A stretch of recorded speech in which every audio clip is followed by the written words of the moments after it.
My girlfriend repeatedly deceived me and stole money to gamble.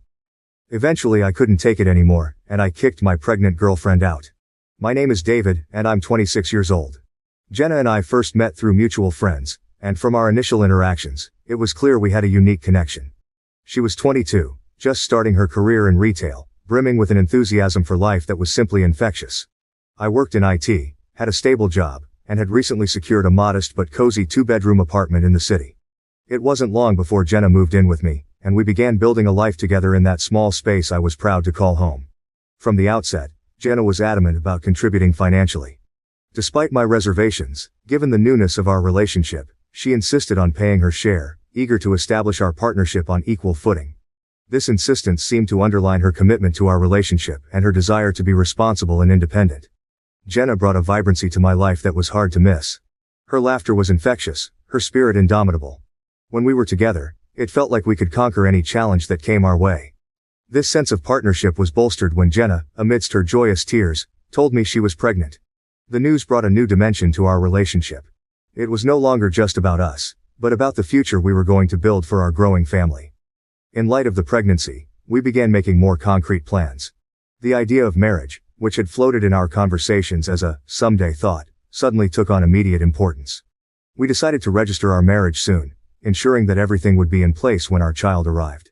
The plan was to have a small intimate ceremony after the birth, celebrating our new family in the presence of our closest friends and family. These plans filled our home with a new kind of energy.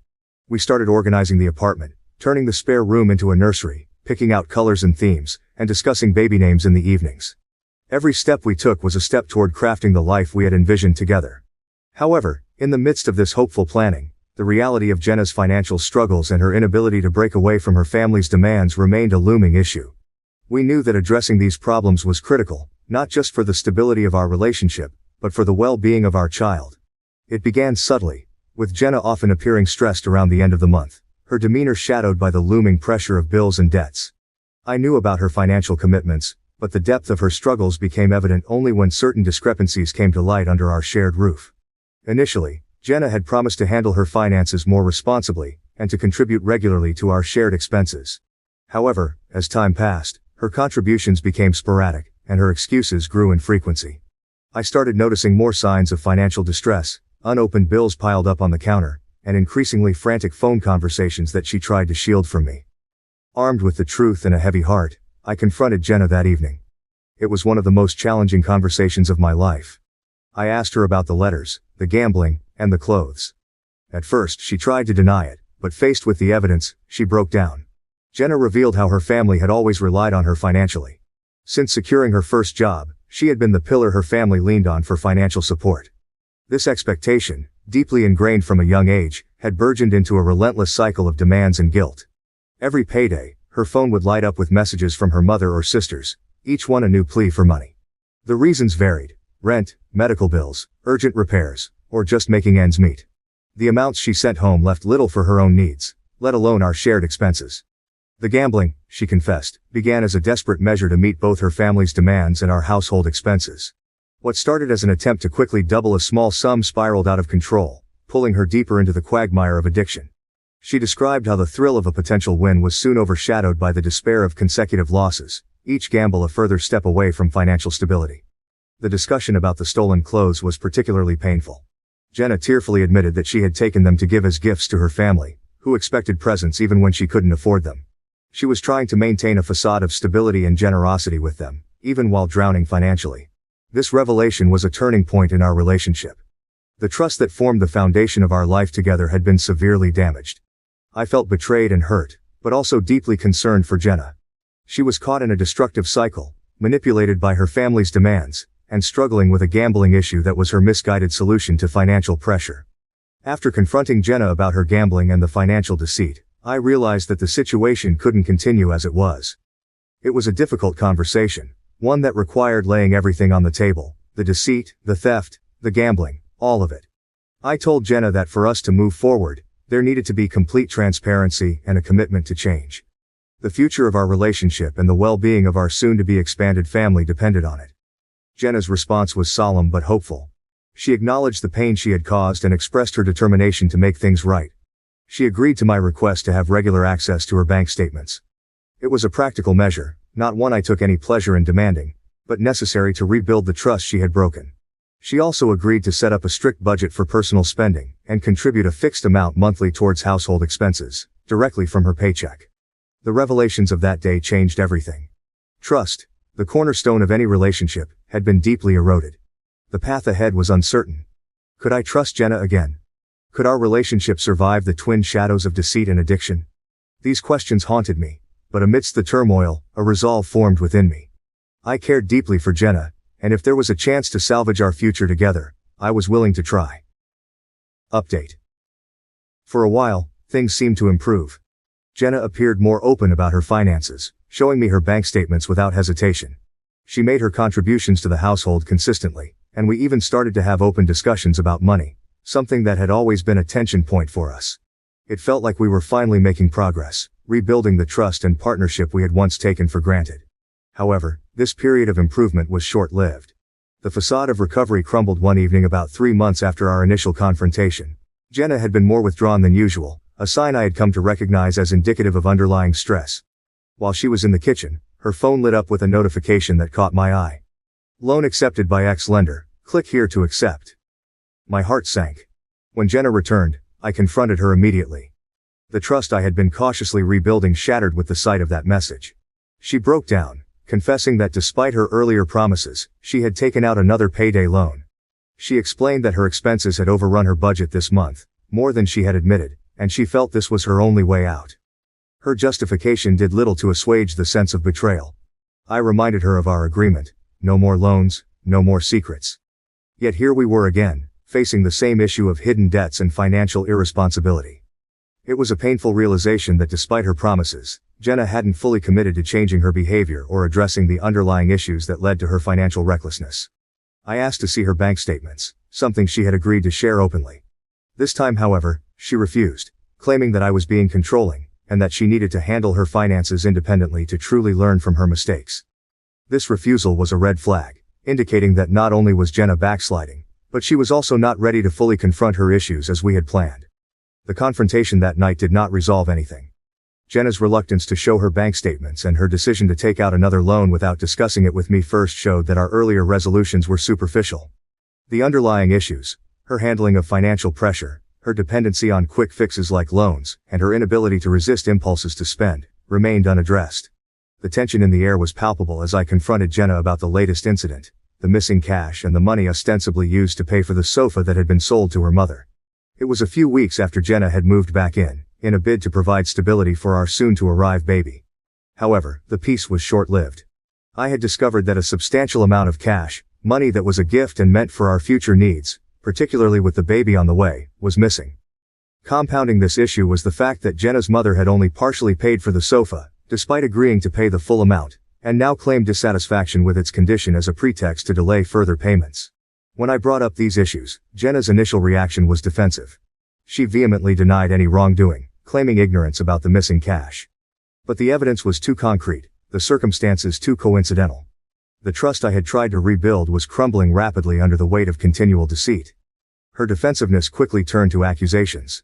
Jenna claimed that my focus on finances and tracking every penny was controlling, that it overshadowed her emotional and physical needs, especially during her pregnancy. She argued that my insistence on transparency and accountability was a form of surveillance, not partnership. The cycle of deceit had not been broken, and the realization was a bitter pill to swallow.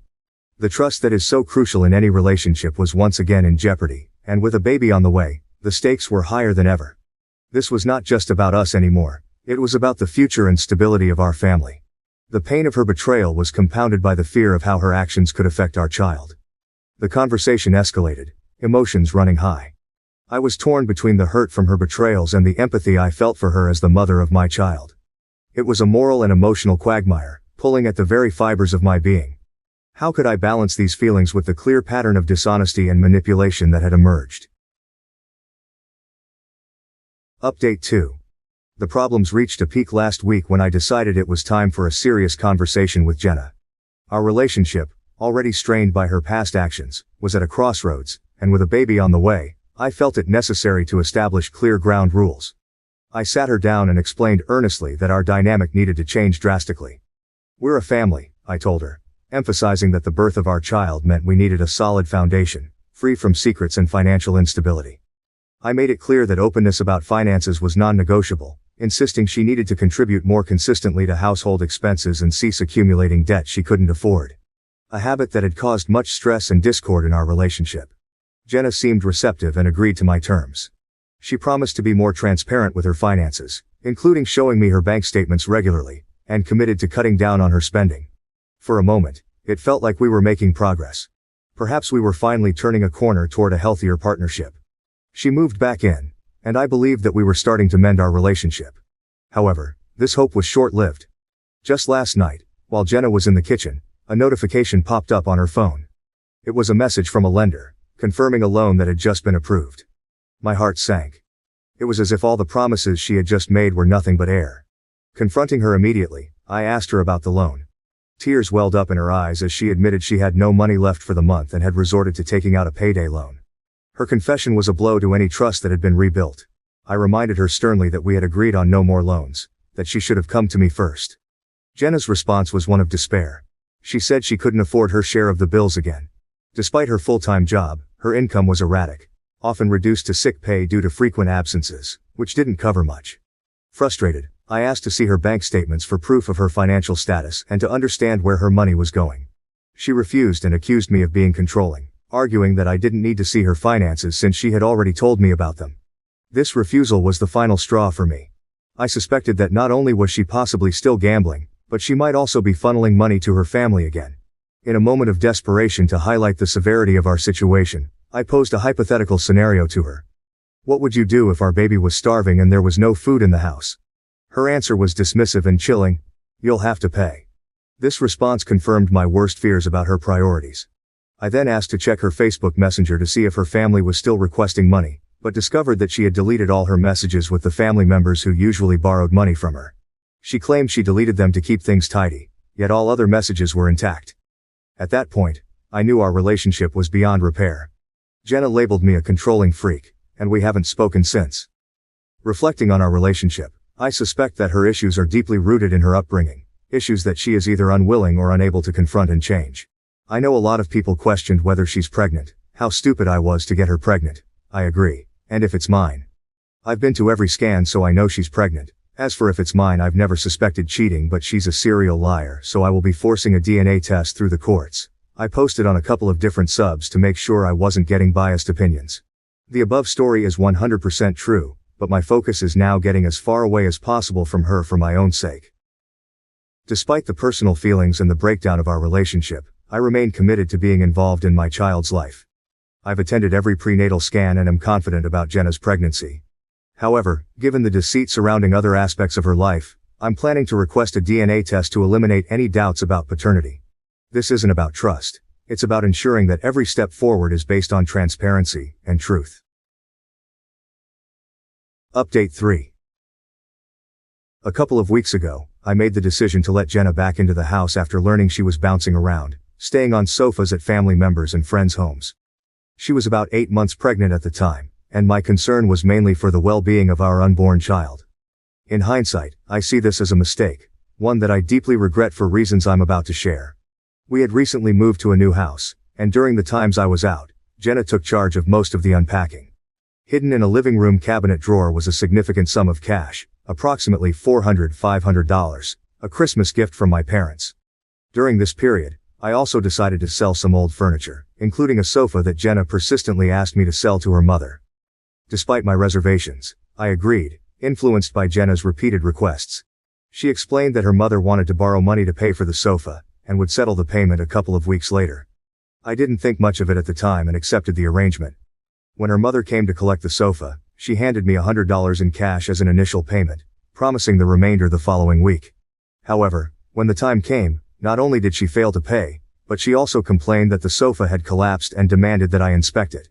I refused, stating the sofa was in good condition when she took it, and if she was unsatisfied, I would take it back and sell it to someone else.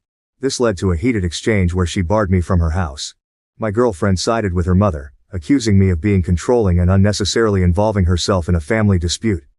Later, when I realized the cash was missing from the drawer, I searched the entire house to no avail.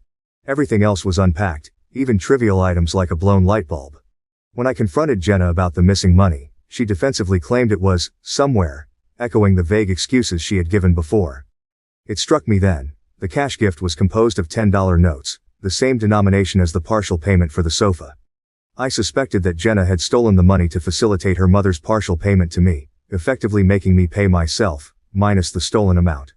When confronted, Jenna coldly admitted she might have taken it but dismissed the importance of my feelings or our relationship, stating she didn't care about me anymore.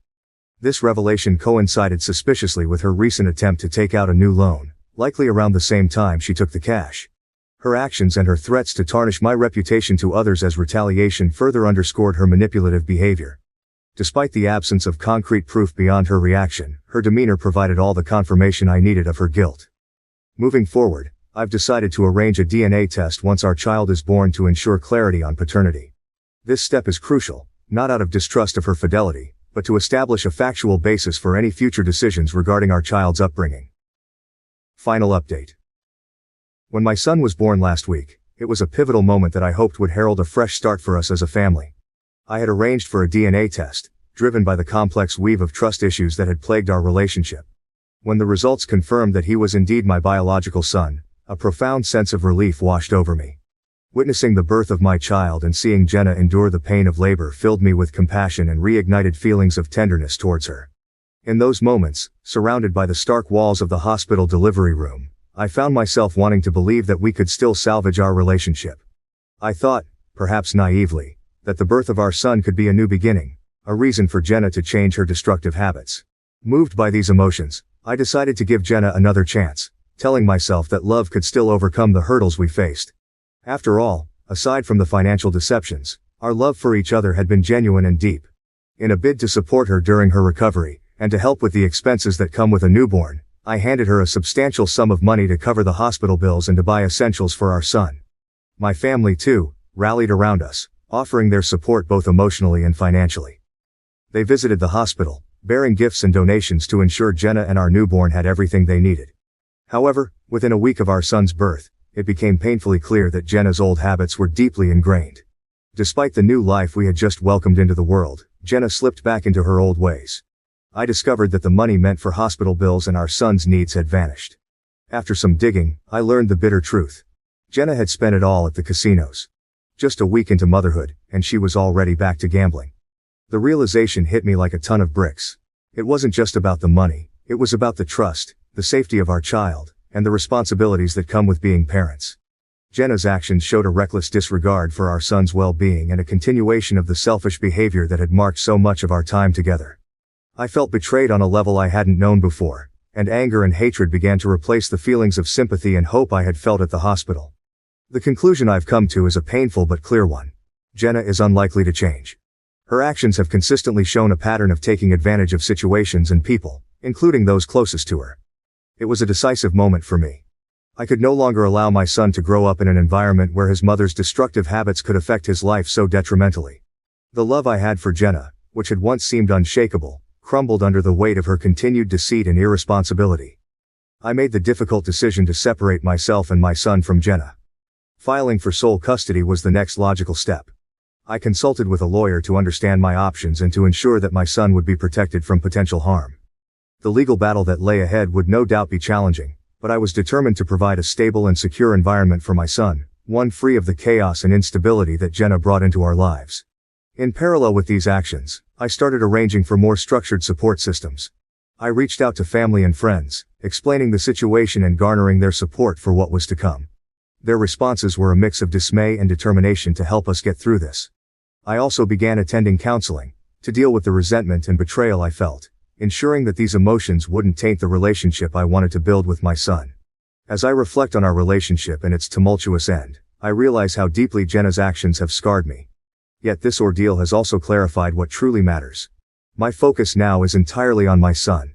His happiness, his future, and his well-being.